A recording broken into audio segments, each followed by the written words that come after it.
Neemias, capítulo 6. Vamos ler todo ele. Tendo ouvido Sambalate, Tobias, Gesem, o arábio, e o resto dos nossos inimigos, que eu tinha edificado o muro, e que nele já não havia brecha nenhuma, ainda que até este tempo não tinha posto as portas nos portais, Sambalate e Gesem mandaram dizer-me: vem, encontremo-nos nas aldeias no vale de Ono. Porém tentavam fazer-me mal. Enviei-lhes mensageiros a dizer: estou fazendo grande obra, de modo que não poderei descer. Por que cessaria a obra enquanto eu a deixasse e fosse ter convosco? 4 vezes me enviaram o mesmo pedido. Eu, porém, lhes dei sempre a mesma resposta. Então Sambalate me enviou pela 5ª vez o seu moço, o qual trazia na mão uma carta aberta do teor seguinte: entre as gentes se ouviu, e Gesem diz, que tu e os judeus intentais revoltar-vos. Por isso reedificas o muro, e segundo se diz, queres ser o rei deles. E puseste profetas para falarem a teu respeito em Jerusalém, dizendo: este é rei em Judá. Ora, o rei ouvirá isso, segundo essas palavras. Vem, pois, agora e consultemos juntamente. Mandei dizer-lhe: de tudo o que dizes, coisa nenhuma sucedeu. Tudo teu coração é que o inventas. Porque todos eles procuravam atemorizar-nos, dizendo: as suas mãos largarão a obra e não se efetuará. Agora, pois, ó Deus, fortalece as minhas mãos. Tendo eu ido à casa de Semaías, filho de Delaías, filho de Meetabel, que estava encerrado, disse ele: vamos juntamente à casa de Deus, ao meio do templo, e fechemos as portas do templo, porque virão matar-te. Aliás, de noite virão matar-te.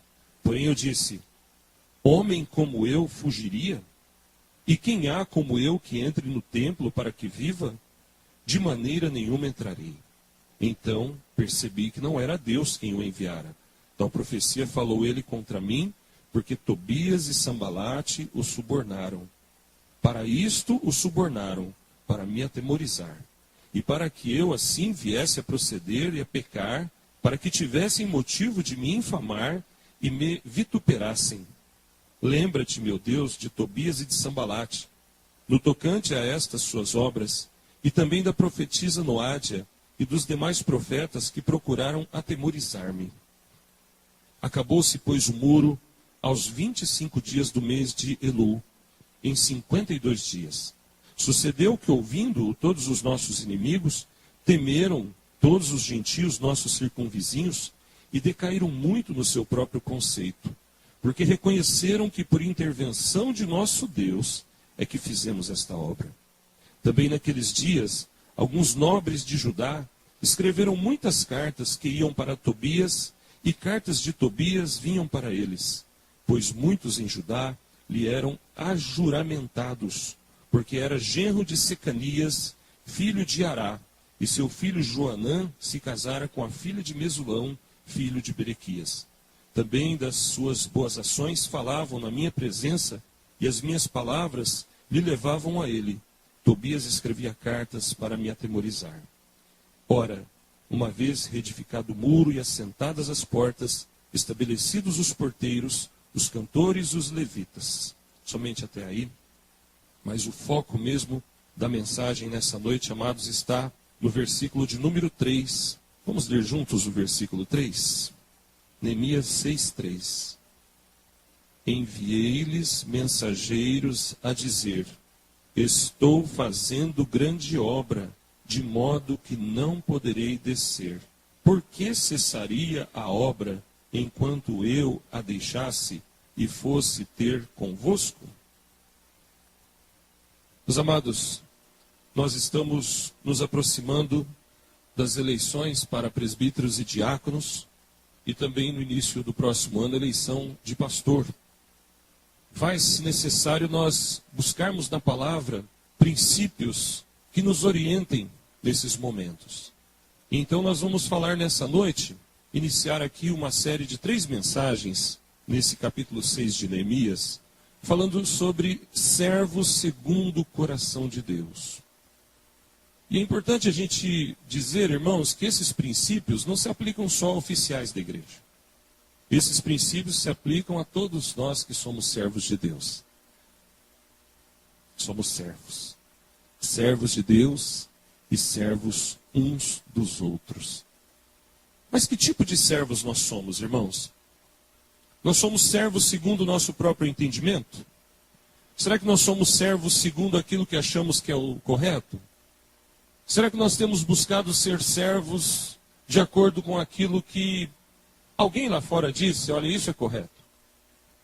Eu creio, irmãos, que o que nós precisamos ser é servos segundo o coração de Deus.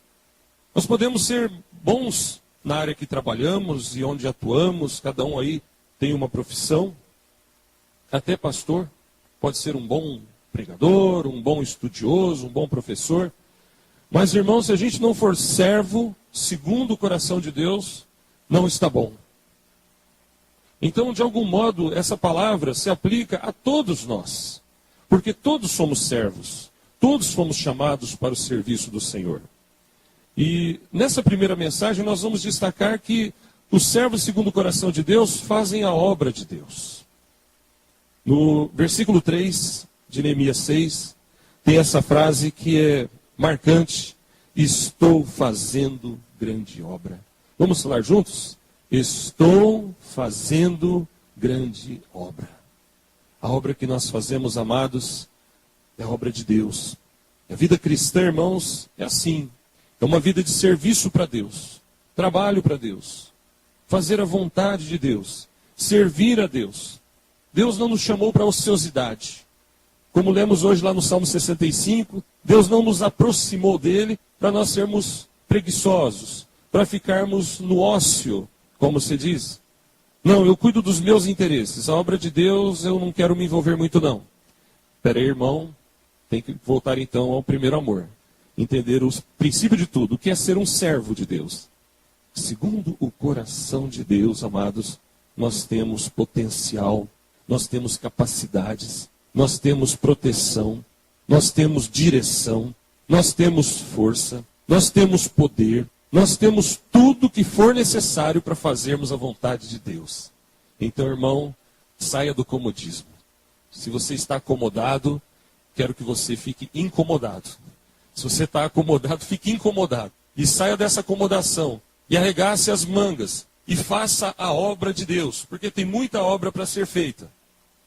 E o que nós observamos, irmãos, em muitas situações, é que um grupo de irmãos mais comprometidos estão trabalhando duro. Estão correndo, estão se esforçando ao máximo. Para que a obra aconteça. Para que a igreja progrida. Para que não pare, não cesse. Enquanto uma parte desses compromissos poderia estar na mão de outros que estão talvez ainda sem essa visão.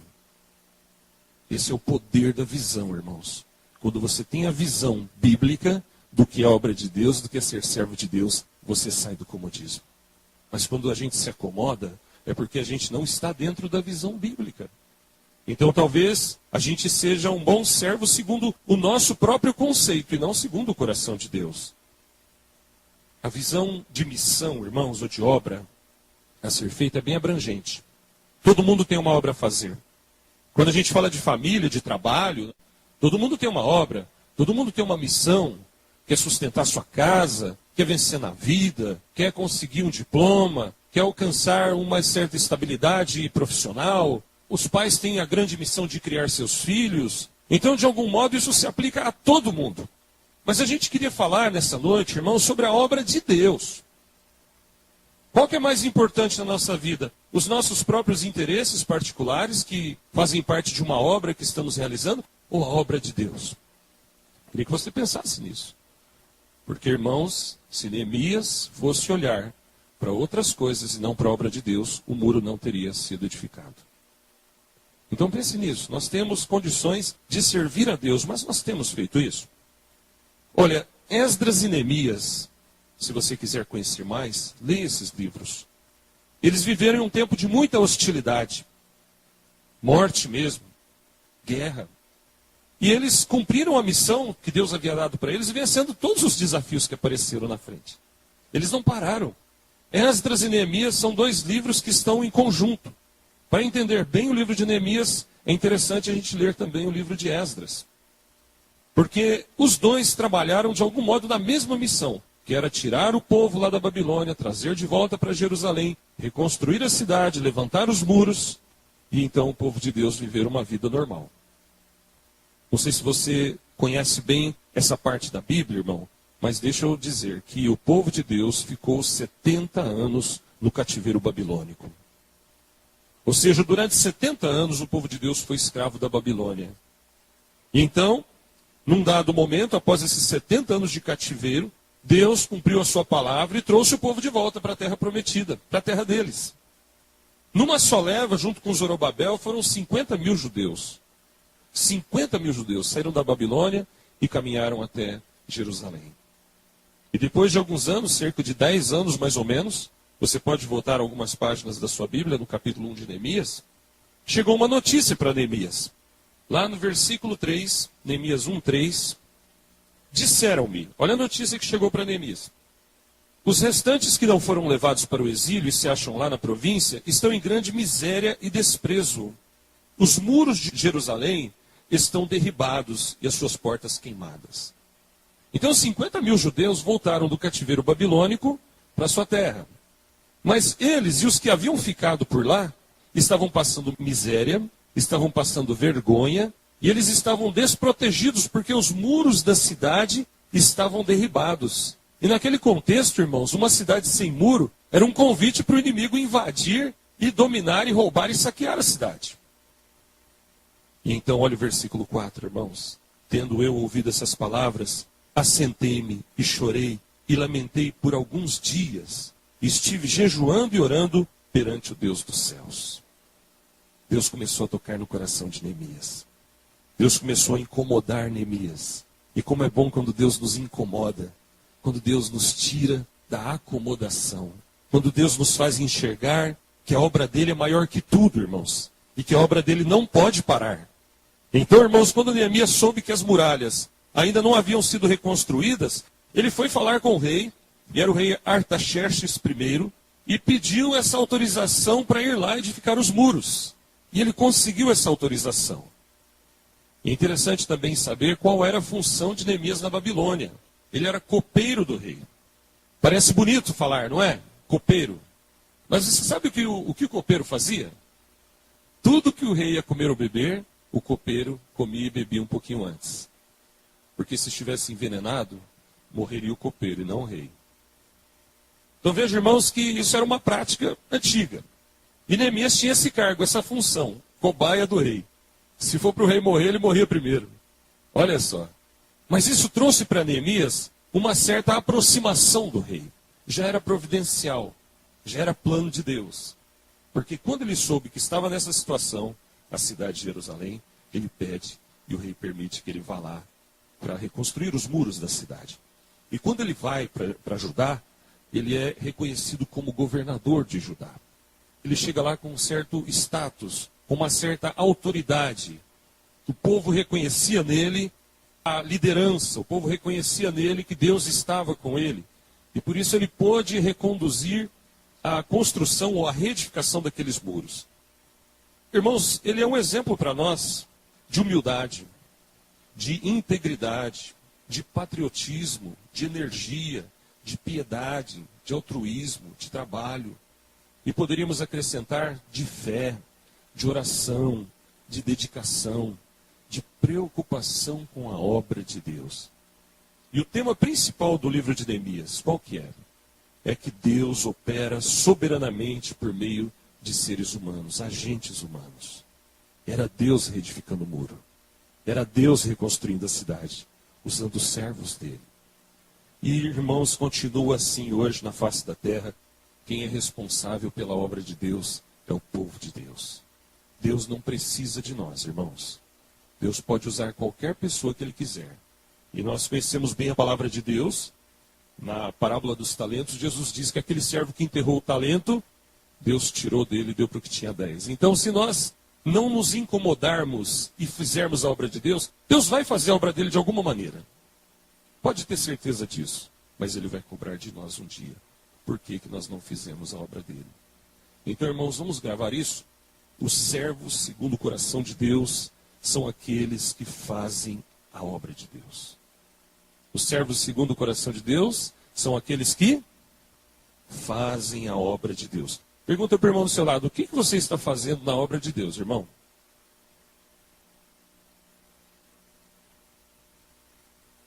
Tem muita coisa para fazer, né, gente? Tem muito trabalho. Tem muito trabalho. A Bíblia diz que aquele que põe a mão no arado não pode olhar para trás. O que você pegou para fazer, meu querido, faça bem feito. Faça com zelo. Faça com esmero. E se você não está fazendo nada, porque você está na ociosidade.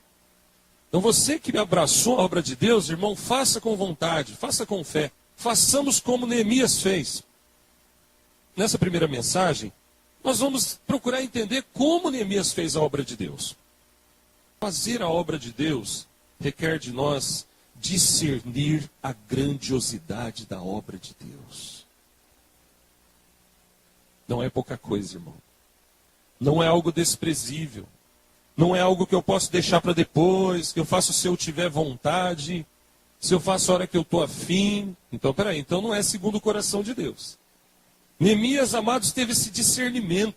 Ele sabia que a obra que ele estava fazendo não era algo desprezível, algo pequeno, algo que ele podia largar para outro fazer. Ah, não vou me envolver com isso não. É nessa perspectiva que ele manda mensageiros lá para o Sambalate e Tobias e Gesem com aquele famoso recado do versículo 3. Estou fazendo uma grande obra. Não posso parar não. Olha aqui, Sambalate, eu não vou parar, viu? Pode parar de mandar mensageiros, porque eu não vou parar a obra de Deus. É uma grande obra. Talvez, irmãos, nós tenhamos que dizer, eu não vou parar a obra de Deus, eu vou continuar, porque essa é uma grande obra, e eu não vou parar nunca, até o Senhor Jesus me chamar. Amém? Muitas vezes o diabo vai tentar nos iludir, vai tentar nos tirar da obra de Deus.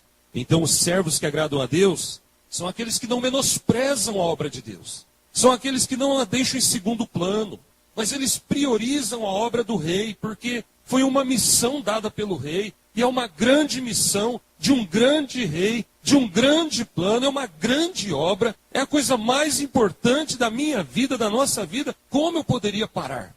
Como eu poderia largar para ir lá, entrar num bate-papo com aqueles sujeitos? E Deus deu para ele a sabedoria e o discernimento, porque eles queriam fazer-lhe mal. Era uma emboscada. Eles queriam matar Neemias. Eles queriam parar a obra de Deus, destruindo a vida daquele servo de Deus. Quem é que veio para roubar, matar e destruir? Ele sabe, irmãos, muito bem como agir para nos matar, não fisicamente, mas espiritualmente. Para nos roubar, não fisicamente, mas espiritualmente em primeiro lugar. E se possível for, fisicamente também. E nos destruir. Muito cuidado. Então, meus queridos, nós temos que estar em sintonia com a agenda do rei. Essa casa é a casa do rei Jesus. E ela tem uma agenda. E nessa agenda, eu tenho que estar incluído em primeiro lugar na minha vida, em todas as minhas perspectivas, em todos os meus compromissos, porque é a obra do rei. Eu não vou parar. Você vai parar? Fala para o irmão do seu lado, irmão, você vai parar? Misericórdia, hein? Não fala não sei, hein? Se alguém falar não sei, misericórdia. Irmãos, mas a gente brinca, né? Mas muita gente tem uma distorção da obra do rei. Não dão prioridade. E isso é um grande problema. Porque lá em Jeremias 48:10, a Bíblia diz, maldito que faz a minha obra relaxadamente. Maldito. Vem maldição sobre a vida da pessoa. Vem maldição sobre o lar da pessoa. Cuidado. Em Mateus 25, de 14 a 30, na famosa parábola dos talentos, que eu mencionei há pouco, aquele servo que recebeu um talento, fez o que com aquele talento? Enterrou. Não deu valor. Menosprezou. E quando aquele rei voltou, aquele servo que não tinha discernimento, que ele tinha que ter trabalhado com aquele um talento, foi repreendido, foi ali tratado, irmãos, de uma maneira dura, porque o Senhor diz, servo mau e negligente. É maldade isso, sabia? Menosprezar a obra de Deus É maldade de coração. Servo mau, negligente. E por fim ele é lançado onde há choro e ranger de dentes, que é uma figura do inferno. A pergunta que se faz é, ele era convertido? Eu creio, irmãos, que esse primeiro ponto faz a gente pensar no nosso maior compromisso com o Senhor da obra. Esse era o compromisso de Neemias. A grande obra que ele fazia, porque era a obra de Deus. Mas, meus irmãos, tem mais. Neemias, porque teve esse discernimento de que a obra era uma grande obra, ele deu prioridade. Então fica claro que muitas vezes, irmãos, nós não damos prioridade, porque lá no fundo não é uma grande obra. Não é tão grande assim. Ele deu prioridade ao que era prioritário. O que era prioritário? Fazer um muro. Sabe que aqui esses muros se assemelham na nossa vida espiritual, irmãos? Nós somos a cidade. O muro é a nossa proteção. Como é que estão os seus muros de proteção? Caídos? Derrubados? Ou você tem se esforçado para levantar os muros que vão proteger a sua própria vida, a sua própria família? Qual é a sua prioridade, então? Se a obra é grande, tem que priorizar a obra. Eu pergunto, o que é mais importante para você? Sabe, irmãos, às vezes a gente comete dois erros. Um deles é enfocar demasiadamente a igreja. Então é só na igreja que eu sou crente. É só na igreja que eu busco a Deus. É só na igreja que eu oro. Como se saindo da igreja não existisse mais nenhum compromisso. Não existisse mais nenhuma prioridade. Está errado. Prioridade é dentro da igreja e fora da igreja. Qual é o segundo erro? É dar um valor menor para a igreja. Bom, se eu sirvo a Deus dentro da igreja e fora da igreja, eu não preciso ir todo domingo na igreja. Não preciso, eu posso servir a Deus lá em casa. Eu posso louvar a Deus lá na minha casa. Pode e deve. Pode e deve. Porém, irmãos, quando tem trabalho na igreja, priorizar a obra de Deus é ir na igreja. Jesus diz lá em Mateus 6,33 que nós temos que colocar o reino de Deus em primeiro lugar na nossa vida. Em primeiro lugar, buscar em primeiro lugar o reino de Deus e a sua justiça, e todas essas coisas serão acrescentadas. Todas as outras coisas que nós precisamos, Ele vai nos dar, porque nós colocamos Ele em primeiro lugar na nossa vida. Agora, se Deus está em primeiro lugar na minha vida, como que eu não vou na casa de Deus sem um motivo justo? Como que eu deixo de ir na igreja? Como que eu vou parar de ajudar Neemias a retificar os muros? Porque eu não quero trabalhar hoje. Não quero ir na igreja. Quando nos reunimos na igreja, irmãos, e louvamos a Deus e servimos a Deus, nós estamos edificando os muros em volta da igreja. Pense que essa igreja fosse uma cidade. Pense que ela tem que ter muros de proteção, senão o inimigo vai invadir, vai machucar o povo que está aqui dentro, vai enfraquecer a obra de Deus e se deixar ele até fecha a porta da igreja. Tem igreja fechando por aí. Não sei se você já ouviu falar de igreja fechando as portas, mas existe. Então, quando oramos, quando buscamos a Deus, quando nos reunimos, a Bíblia diz que ali, ou seja, aqui, ordena o Senhor a sua bênção. Então, irmãos, não confunda Mateus 6,33, por exemplo, com ativismo religioso. Sabe o que é ativismo? É quando a pessoa tem tanta coisa para fazer que não tem tempo nem para orar e buscar a Deus. E uma parte desse ativismo pode ser também da igreja. O trabalho tem que ser feito, é claro. Mas, irmão, quando a gente começa a correr tanto, com tanta coisa para fazer, e a gente não desfruta da presença de Deus, alguma coisa está errada. Lembra a história de Maria e Marta? Uma estava sentada aos pés de Jesus, e a outra corria sem parar. E Jesus disse que aquela sentada aos seus pés havia escolhido a melhor parte. Então, irmãos, fazer a obra de Deus em tudo, em todo tempo, é verdade. Mas em Eclesiastes 3, a Bíblia diz que há tempo para todas as coisas. Então, dar prioridade para a obra de Deus, irmãos, não é só na igreja, mas é na igreja sim. É na igreja sim. Existe um engano do inimigo que diz o seguinte: em primeiro lugar, Deus, em segundo lugar, a família, em terceiro lugar, a igreja. Por que eu digo que é um engano do inimigo, irmãos? Porque se a família está em segundo lugar, e não a igreja, significa que eu posso não ir à igreja para ficar em casa. Olha o engano. Mas se Deus está em primeiro lugar e a igreja é a casa de Deus, quando tem culto eu tenho que ir na igreja. Porque Deus está em primeiro lugar.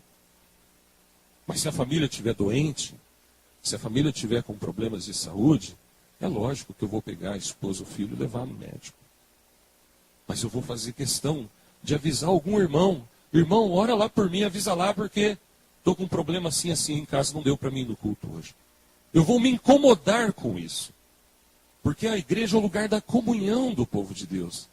Veja, isso é colocar Deus em primeiro lugar. Sem desprezar a família. Mas digamos que você então está em casa e alguém na sua casa está com problemas. Alguém na sua casa não quer ir na igreja. Então você vai se deixar contagiar por aquilo, ou contaminar por aquilo, e dizer, eu também não vou. Ah, você não vai? Ah, eu também não vou. E você serve a Deus em primeiro lugar, ou a família em primeiro lugar? E se essa pessoa ainda não for convertido? Eu conheço um caso de uma família, ou de várias, que havia pessoas não convertidas.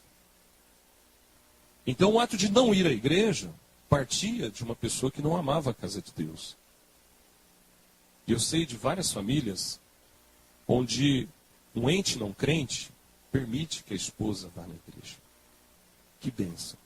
Porque existem outras tantas irmãs que o marido não gosta que ela vá na igreja. Então, irmãos, esse negócio de ir na igreja é tão importante que quando nós falamos, não, eu não vou hoje, eu não estou afim, significa que eu estou deixando a obra de Deus em segundo e terceiro plano. Isso é pecado. E certamente o que acontece? Alguns acabam tendo que trabalhar mais na reconstrução do muro, né? Porque outros não estão fazendo a sua parte. Então, se cabia um colocar aquelas pedras ali, argamassa, agora ele vai ter que buscar, pôr no carrinho, carregar, subir a escada com a pedra, passar argamassa, pôr descer, buscar mais uma e assim por diante. Acaba tendo mais trabalho para uns, porque o outro não está lá cumprindo a sua parte. Então, querido irmão, querida irmã, pense na obra de Deus como algo que a gente faz com alegria, com honra, com prazer, porque é obra de Deus. Puxa vida, é a obra de Deus. É a coisa mais importante que existe na minha agenda, a obra de Deus. E porque às vezes, irmãos, nós erramos não discernindo a grandiosidade da obra, não priorizando a obra, nós acabamos perdendo o foco. Qual é o foco, irmãos? O foco da nossa existência é honrar a Deus, servir a Deus e gozá-lo para sempre. Existimos para isso. Estamos aqui para isso. Neemias não perdeu o foco, irmãos. Ele não se deixou envolver com nada. Coisas secundárias ele foi cortando, falando, não, isso é para depois. Depois que eu terminar, a gente vê. Agora eu não vou parar, não. Ele discerniu, irmãos, até que aquilo era uma armação dos seus inimigos. Ele não perdeu o foco, ele olhou para a obra e continuou e falou, eu tenho que fazer essa obra e acabou, ponto final. Não vou parar. Tipo um trator de esteira. Já viu o trator de esteira como é que é? Ele vai passando por cima dos obstáculos que estão no caminho e ele vai e concretiza aquilo que ele tem que fazer, não é? É mais ou menos assim. É lógico que não é pisar nos outros, mas é pisar em cima de Satanás, irmãos. Pisar serpentes, pisar escorpiões, pisar a armadilha do inimigo, pisar o desânimo, pisar a tristeza, pisar qualquer outra coisa que possa estar entre nós e o nosso foco.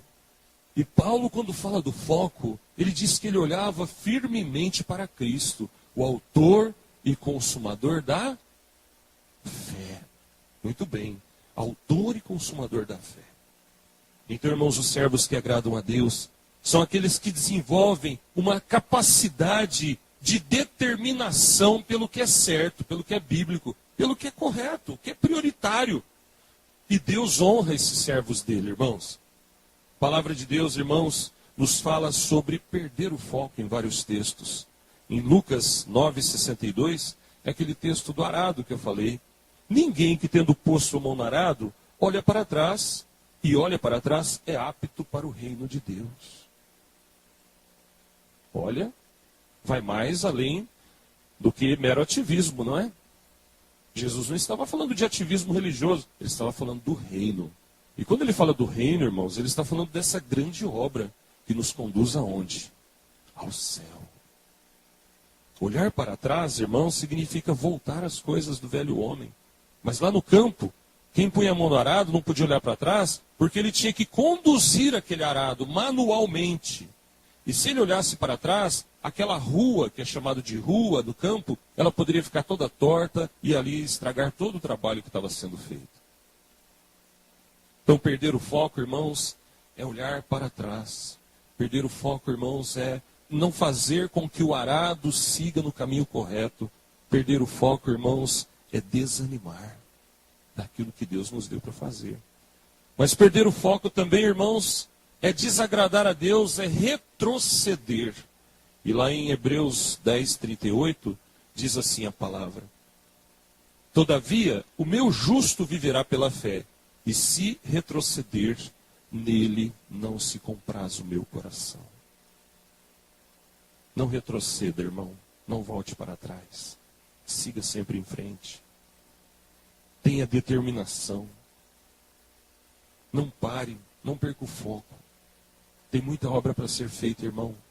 A obra é grande, a seara é grande. E nós não podemos parar.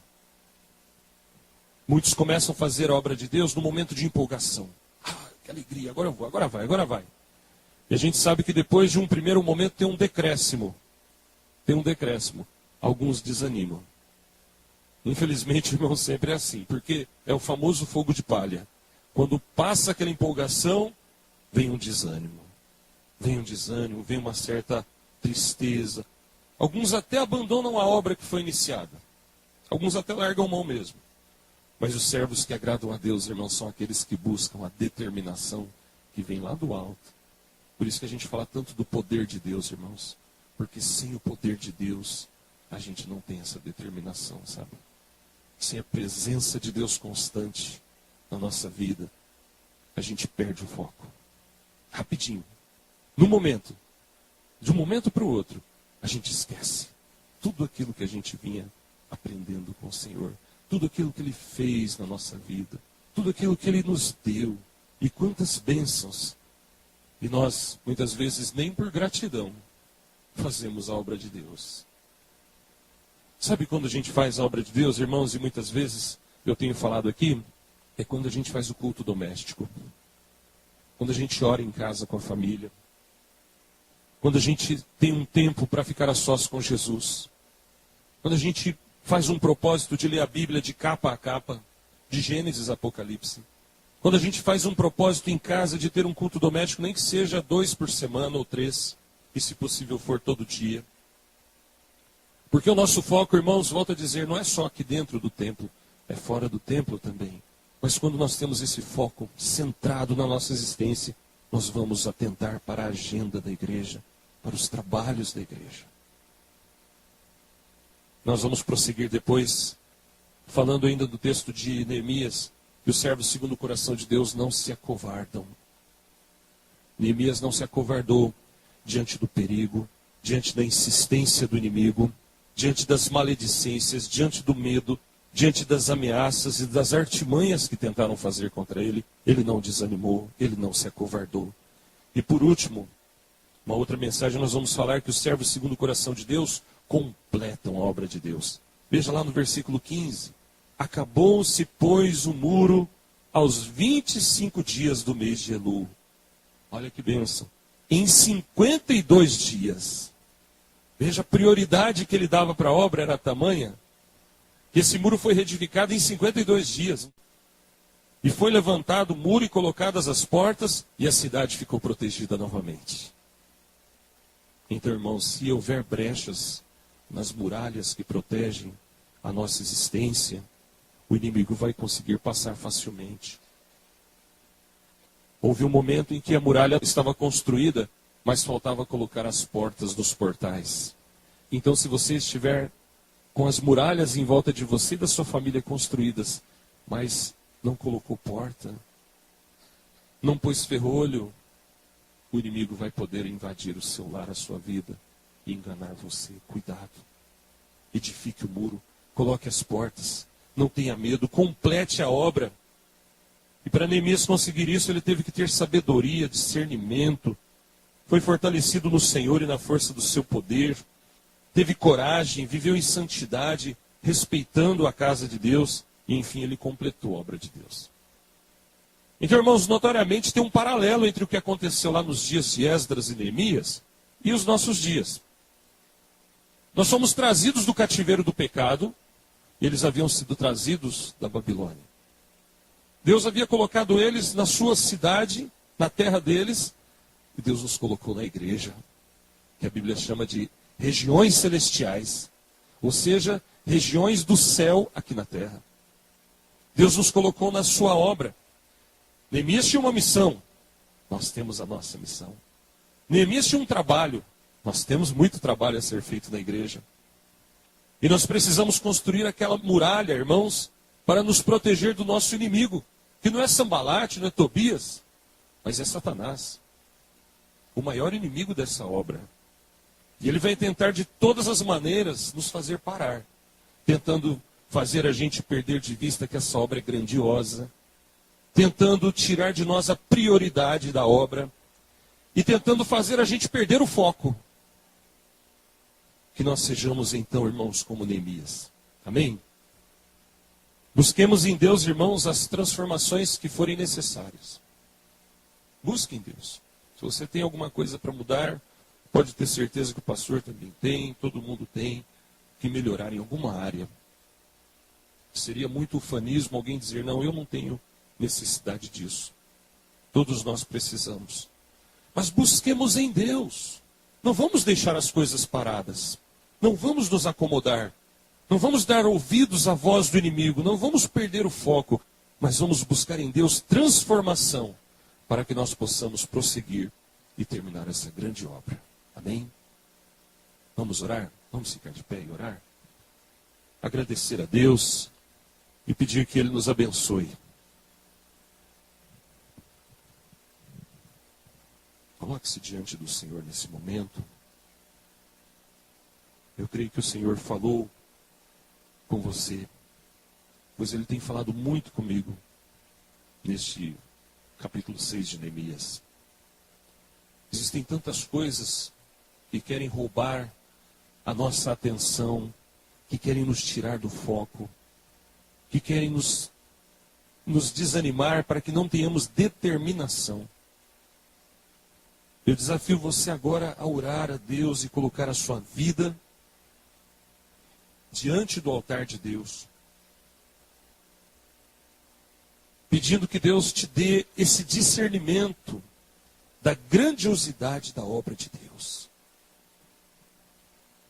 Que Deus te dê forças e sabedoria para você priorizar a obra de Deus, para você dar prioridade nos seus dias, no meio de tantas coisas, de tantas atividades, de tanta correria, que você saiba dar prioridade a Deus, não só dentro da igreja, mas também na igreja, mas também na sua casa, no seu lar, onde você está, onde você trabalha, que Ele seja o foco da sua existência, e você não perca o foco. Tenha determinação, não retroceda nunca, não pare. Ter problemas? Talvez. Lutas? Claro. Dificuldades? Com certeza.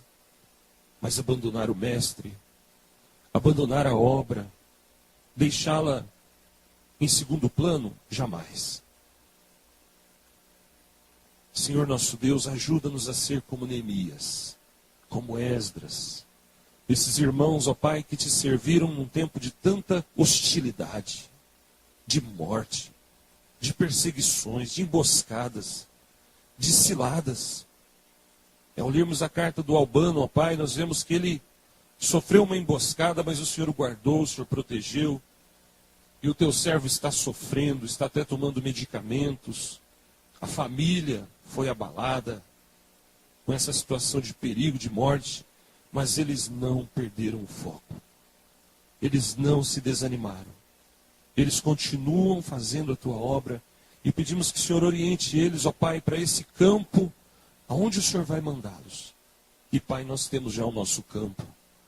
O campo de trabalho que o Senhor nos colocou é aqui, nessa cidade, nesse lugar, onde moramos, onde estamos, onde andamos. Que cada membro dessa igreja seja despertado por Ti, ó Pai.